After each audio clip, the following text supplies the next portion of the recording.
All right, good morning. This is our campsite from the evening. I'm all packed. We're getting ready to go. 8 miles to water and 21 point something to the probable campsite. It's kind of scarce. Anyway, it didn't freeze last night, so that's good. But it was still a little cold. Anyway, we're off.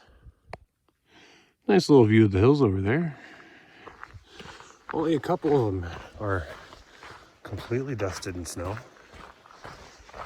Fortunately, I'm on the side of the hill that has much more of the snow melted. So, yeah, look at that. So this is pretty much the look for the morning right here. A lot of hills, a lot of trees. I'm sure going northbound, this is a nice spot because of all the shade. Going south, you know, it's more of just a ambience. Interesting how different the trail can be going north or south and what part of the season you're in. I suppose you could say it'd be a completely different trail, a completely different experience. All right, look at this. We have two blazes in one shot. Up there is like a gate. So I guess this little dirt road leads to something.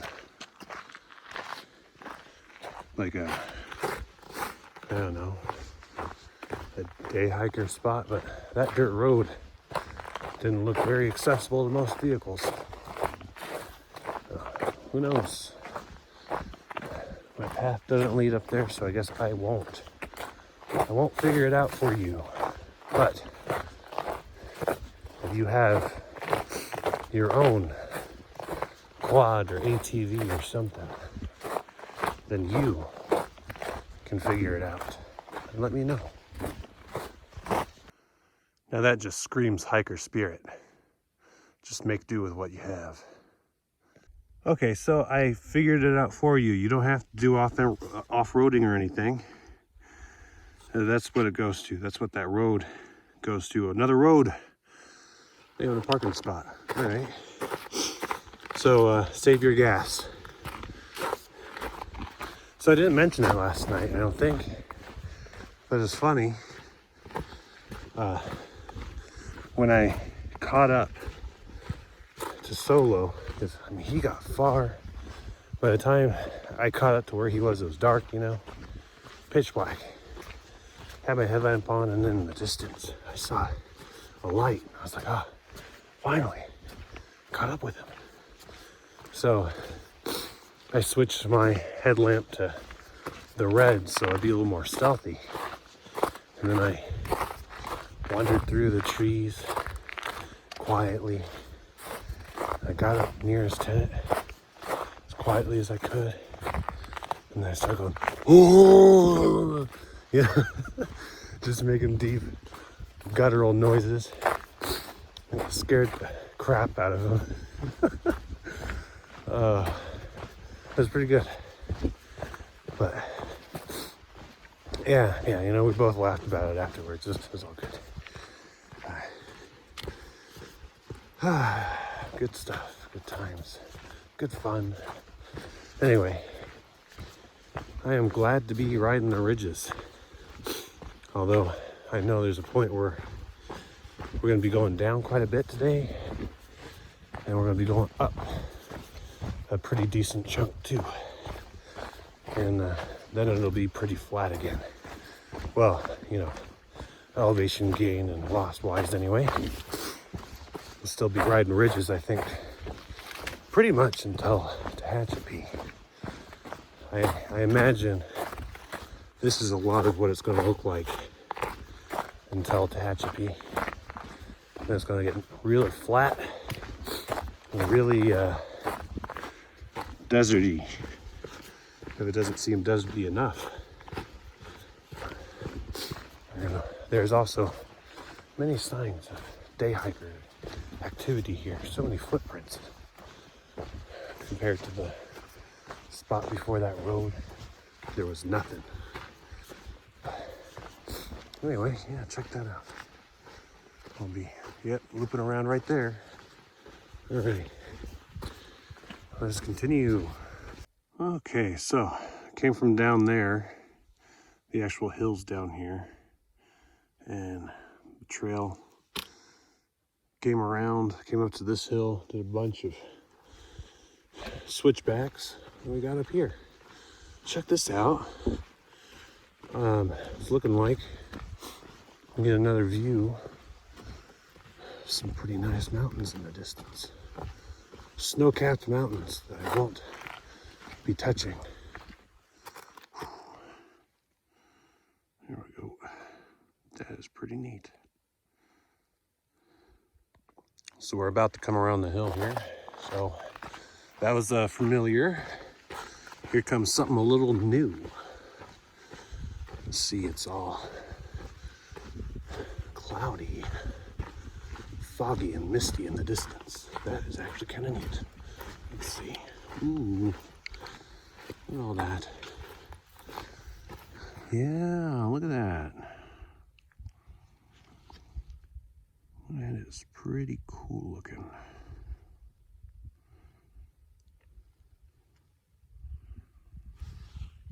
The trail will go somewhere out that way. Kind of a neat little rock formation here. Look at this. Just kind of chilling. It's like, yeah, okay, it's a little thick, I guess, but it almost seemed like it was a bit precarious. A little bit of wind might have done something to it, but again, that's thick and heavy, so there's probably a reason why it's standing there, standing the test of time. It's all downhill right now. This is the fun section. They'll go down, I think, to the road down there. And at some point, the water. So that'll be good.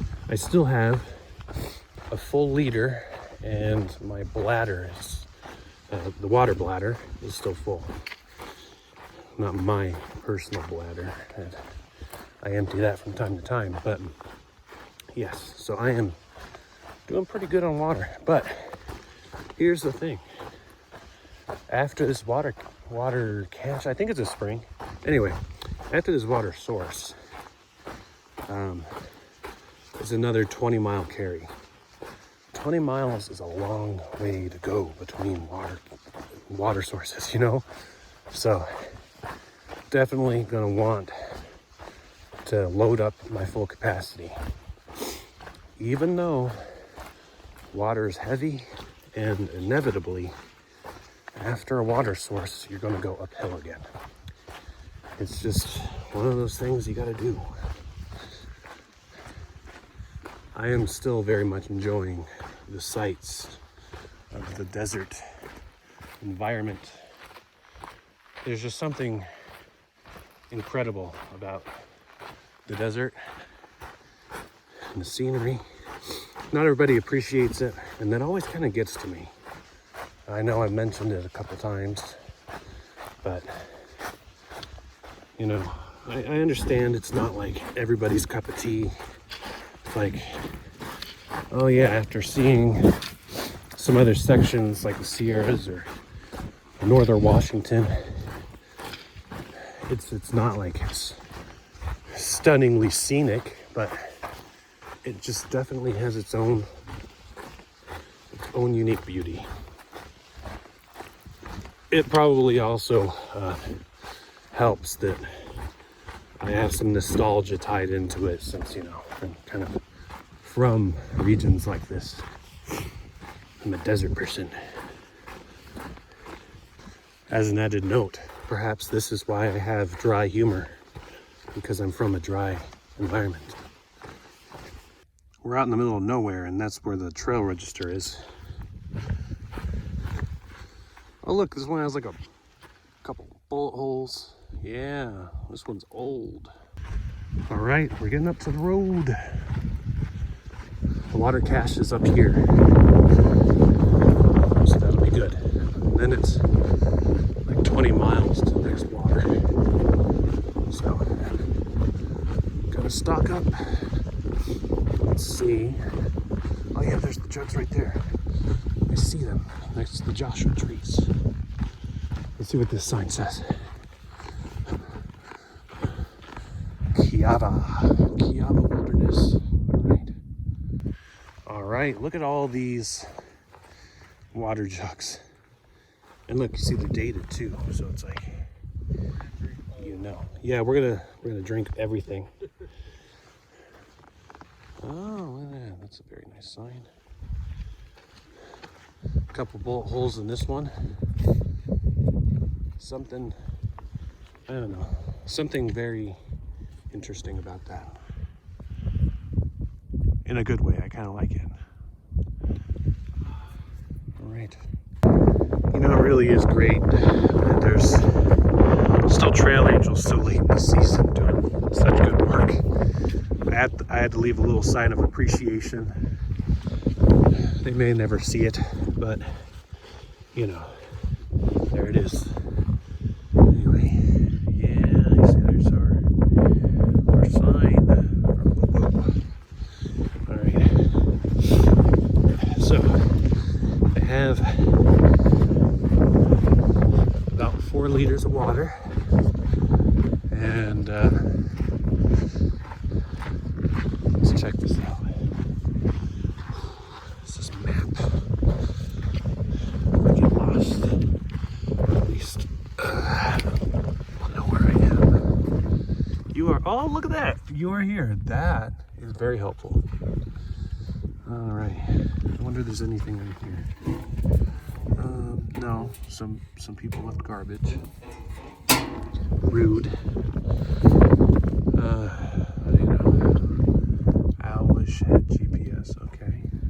All right. Well, anyway, look at how snazzy and new this fencing is. It's like the wood is so new. Oh well. Let's get a nice look over there. Good look at that. Then one final look at this water cache. It's the last water I'll see for 20 miles. All right, it's 10:42, my favorite time of the day actually. And I just came up the hill here. So the water cache was behind that hill. So here's a new view. Yeah, well, it's not really new. We've seen this before, but it's from a different angle. Maybe you could see more than you could before, but yep. Pretty sweet. Never gets old to me. It's incredible. Wide open spaces.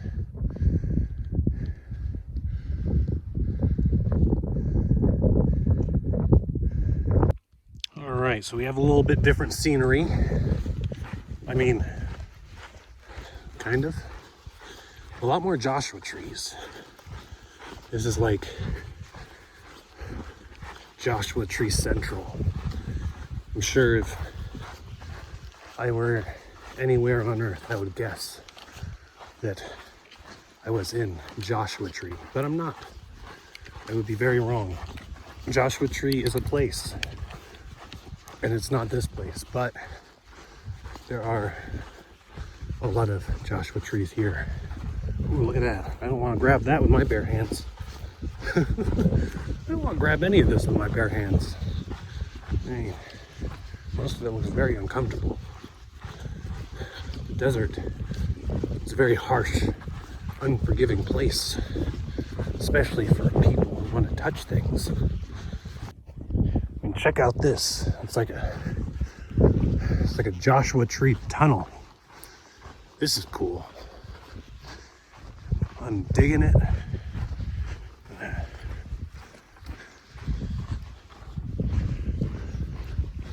I really didn't know that they grew so close together. Usually it's pretty sparse and separated. Or at least that's usually what I would see. But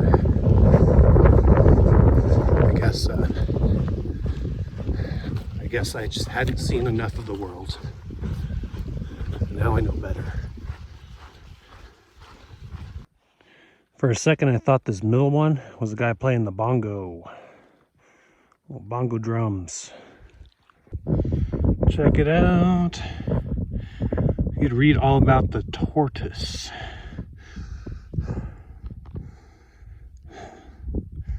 Mojave's living symbol. I'm just kidding, I know it's Mojave. The word Mojave means wind. If you didn't know, it gets awfully windy in the Mojave Desert. But someone would be welcome right now because it's hot. I don't know what that thing is. Look at that. Something for mining, maybe? No clue. Not gonna mess with it, of course, because it's not mine, but you know, pretty neat to see. It was a heck of a hill to climb right there. So I'm gonna find a spot to sit down, take a breather. Oh, look, there's something over there. I don't know what that is. Yeah, this must be stuff related to mining somehow. I don't know. Just a theory. I'm gonna sit here though and enjoy the ambiance. I love how random it is, but how do you even get something like that out here? It's like an old bus. I mean, definitely a one-way trip. I take Advil by the case to get anywhere. Walking at a 3-mile pace, chipping away at the trail before me. And it feels like Mexico's so far away. And it feels like my feet aching all day, every day, all the day. Yeah.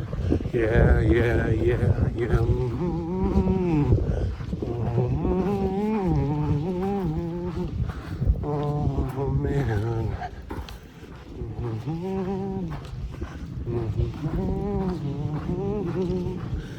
Oh man. I reach to the sky and cry out in pain. Oh, please let me hitch. I would. And it feels like Mexico's so far away. And it feels like my feet aching all day, every day, all the day. Yeah. All right, so it is almost 3 o'clock. It's 2:48. We've made it to the road. This is the spot that we were talking about camping. So it's like the last spot for a while that apparently has any kind of place to camp. So I'm sure Solo has continued on because he got here super quick, super fast. So I'm gonna be waiting here for Sauce and Queen Bee, see if they want to push on, but frankly, I don't know because my feet hurt so bad. Like, I don't know why, but they just hurt so bad. So I'll just chill here for a little bit and see what they want to do whenever they get here. So there's still sun, so we decided to push on a little bit farther. Don't know if we're gonna make it to Solo. He's fast, but just going a little farther. It's about 2 miles, I think, to the next site we were looking at. So it'll be in the neighborhood of an hour. At least we're not burning too much daylight.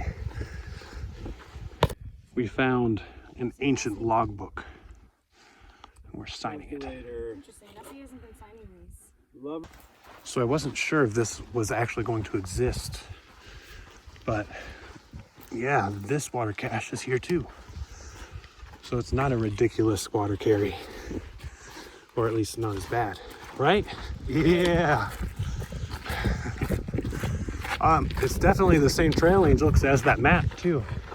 Yeah, It's devilfish here too? yeah. What a dude. All set up, ready to go. They're setting up over there.